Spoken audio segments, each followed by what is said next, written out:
This is the Daily Blast from the New Republic, produced and presented by the DSR Network.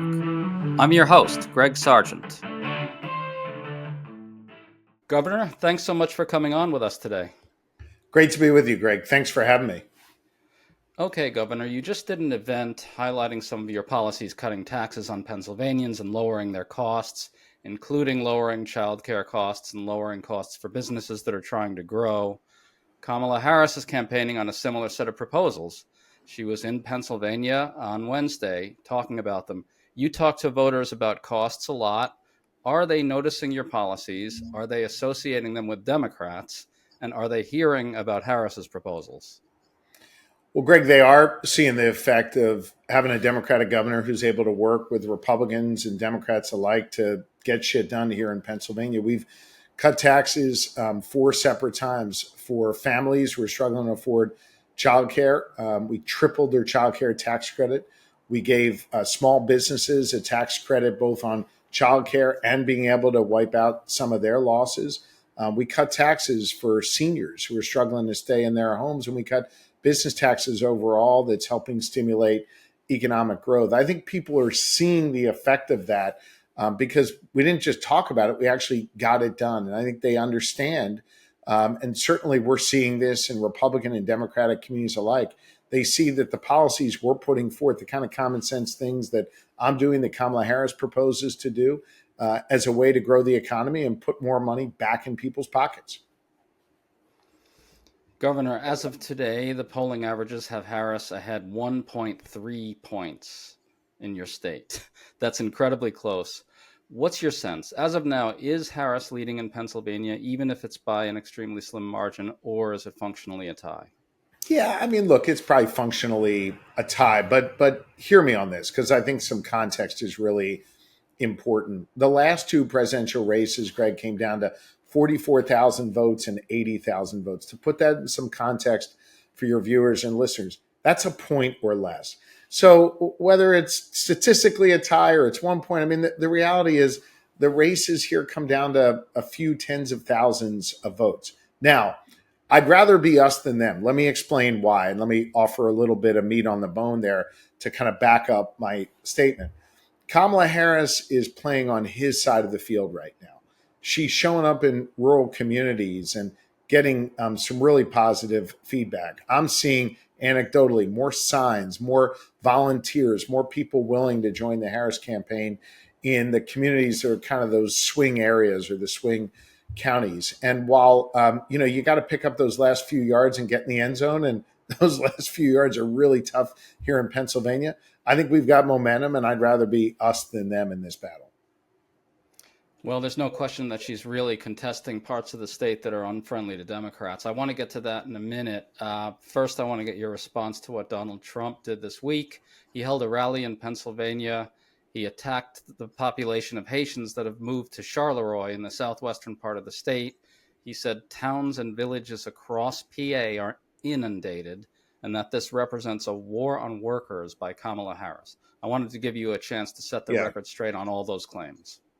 Well, let me make a few points. First, it's complete and utter bullshit. And he's been called out on it by the town manager. He's been called out on it by the Republican state senator who represents, quite honorably represents that community. He's been called out on it by local officials and others who have said what Donald Trump is saying is absolutely false. By the way, what Dave McCormick, the guy running for Senate against Bob Casey, has said about it is absolutely false. Charleroi is a wonderful community in Washington County, Pennsylvania, a community that has seen migrants contribute to their economy, contribute to their community. You've heard that from residents in the area. And by the way, Charleroi is also a community that's facing serious economic challenges. And instead of actually offering something that's going to help them address their economic challenges, Donald Trump goes and shits on the community. And it's not only disrespectful, it's really dangerous. When Donald Trump creates kind of others in our community, he puts people at risk and he makes us all less safe. And that is really, really dangerous and destructive. I'll tell you the other thing, they do have, as I said a moment ago, serious economic challenges with plant closures and other things. As governor, I'm working with the community to help lift them up, to help address that. I'd love to have elected officials and wannabe elected officials like Donald Trump actually do something constructive that helps the community instead of tearing them down. The last point I'll make is this, Greg. Lori and I are blessed to have 4 kids. And we try and teach our kids to love thy neighbor, to treat people as you would want to be treated. Basic common sense values that have been around since biblical times. Donald Trump fails that basic test of what we want for our kids, the way we all try to raise our kids.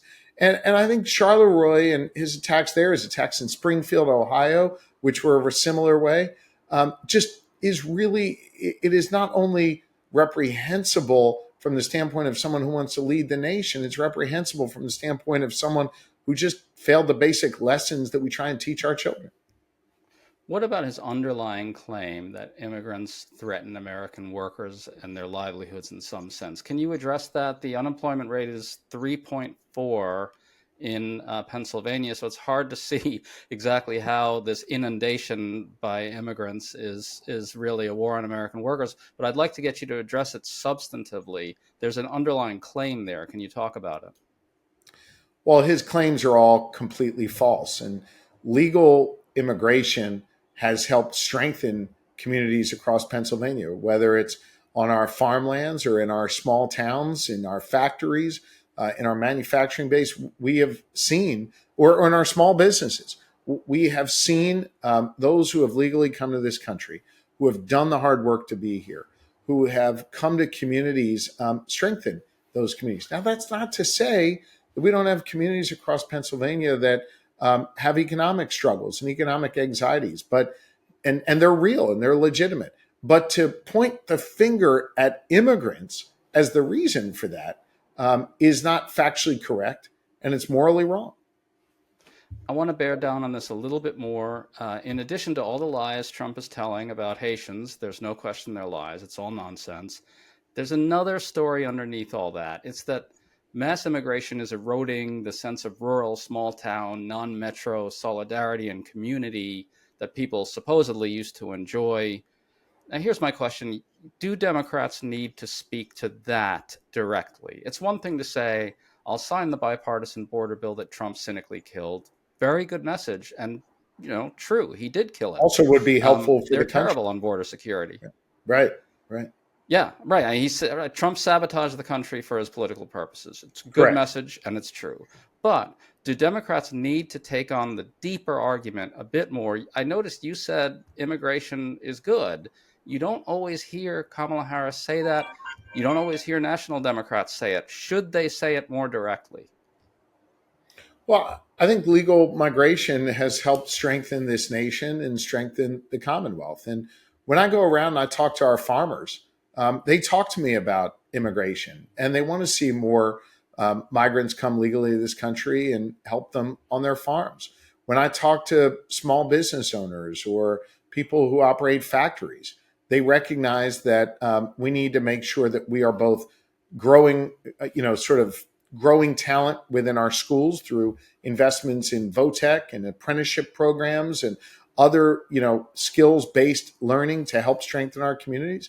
And to add to that, with migrants who come to this country legally and ready to work. And I think that is all very, very important. And when I listen to people in their communities, that's what they're sharing with me. I wonder if Kamala Harris could say it a little more directly, but let's move on to something else. A third way study found that in the 2022 elections, you won over a larger percentage of Trump voters from rural, small town, and exurban areas than any other Democrat. You flipped 15% of them, according to the study. Now, part of that was your extremely weak and extremely crazy opponent, granted. But still, can you shed some light on what exactly you campaigned on and talked about to win those voters? And how can Democrats duplicate that now in these corners of Pennsylvania, these places in Pennsylvania? To what degree is economic messaging central to this? How do Democrats get on the right side of this the way you did? Show up. Be willing to listen, not just talk. Absorb the concerns and the worries and the anxieties that people have. and then have a common sense plan that lifts them up that you can actually deliver on. Now, I had a history of delivering for these communities because I had served as attorney general. So I arrested the drug dealers and those who were inflicting violence on their communities. I had taken on the opioid manufacturers. I took on the Catholic Church, probably the most powerful organization on the planet, who had been abusing thousands of children in Pennsylvania, including in those communities. So I had a track record of delivering, but the economic message around my candidacy was one that was I could talk in rural communities, urban, suburban communities about, that was common sense. And I knew I could get that done even in an environment where I've got a divided legislature. I said we were going to invest more in our schools and drive the dollars out to the schools that needed it most. And we've done that. I said that I was going to invest an historically high amount of funds in agriculture and ag innovation and make agriculture central to our economic development strategy in Pennsylvania, so that it wouldn't just be set off to the side, but key to our future, not just something that's part of our heritage. I've delivered on that. I spoke specifically about how our small businesses, especially in these rural communities, always got ignored, and that we were going to put together new funds for them to get access to resources and open up state contracting to them so they could participate more in it. We've delivered on that. So I think it's a matter of showing up, listening, hearing what their concerns are, offering a vision that you can deliver on that's going to help lift them up, and then not being inconsistent with the way in which you're going to represent urban and suburban communities as well, that there's synergy between these areas, that we don't have to treat them separately. That's what I did. Voters obviously, offered me the more votes than anybody in the history of Pennsylvania running for governor. And I don't say that to pat myself on the back. I say that because mathematically it shows that we earn not just the votes of Democrats, but Republicans and independents as well in rural communities and elsewhere. And I think that's what you got to do.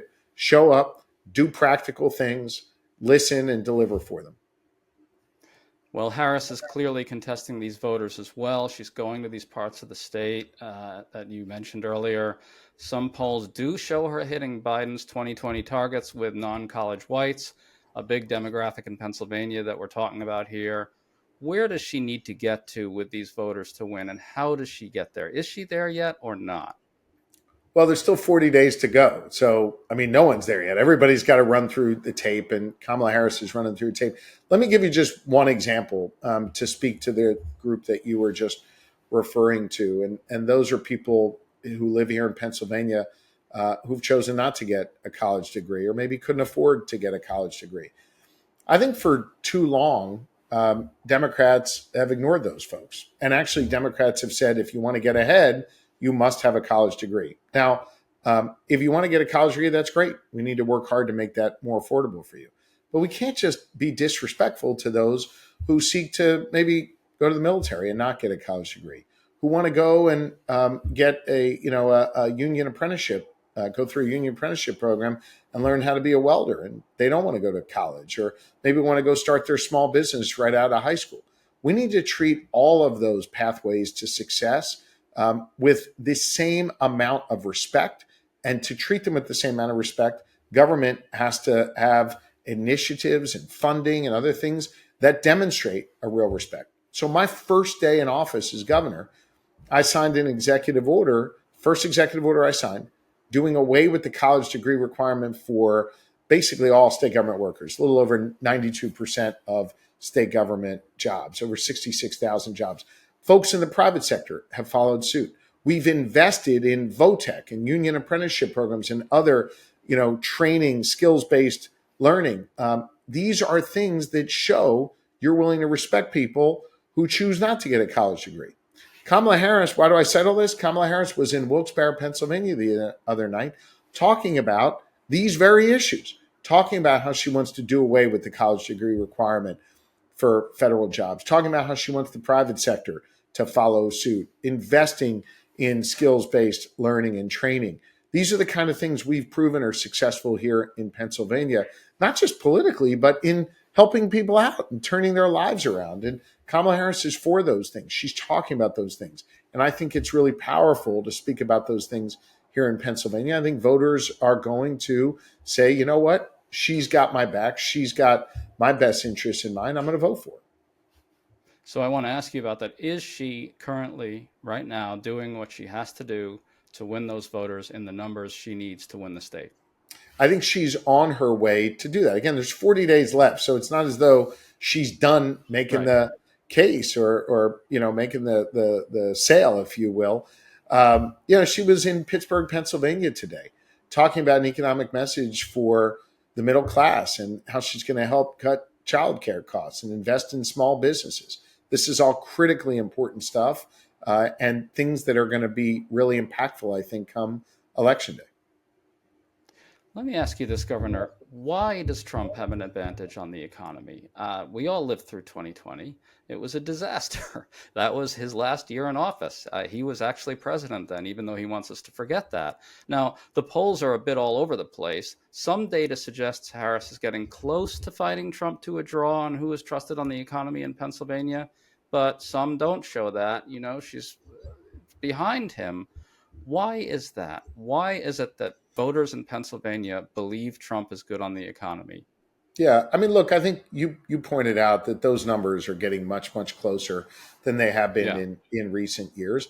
But she's got to just continue to make the case. And I think she's making a strong case for cutting costs for families, for helping our small businesses. I mean, remember, under Donald Trump, there was more chaos and fewer jobs. He was cutting taxes for people way at the top and making it harder for the middle class. Kamala Harris has a different approach there that's going to cut taxes for the middle class and strengthen our economy here in Pennsylvania. Governor, is Harris going to win your state? What's the path to victory from here exactly? What precise Look, moves does she need to do to get there? I'm really, really hopeful, and I'd rather be us than them. And I think the path to victory is doing exactly what she's doing, showing up, listening, treating people with respect, and offering a vision and plans that are going to help make people's lives better. And at the same time, remind people of the chaos that existed when Donald Trump was president before. I think she's doing all those things. And over the next 40 days, she'll continue to make the case and close this thing out real strong. Got to ask you this. What keeps you awake at night about what could still go wrong for Harris and PA? What are the three things that if they happen, she doesn't get there, and how to avoid them? Greg, I'll tell you what keeps me awake at night, the safety and well-being of the people of Pennsylvania. That's what keeps me awake at night. Just making sure that I do my job as governor focused on that. I think Kamala Harris and her campaign are doing a great job. They're running an effective race. They're going to continue to do that, and I'm going to continue to help where I can make that case. Governor, thanks so much for coming on with us today. Great to be with you. Thank you, Greg.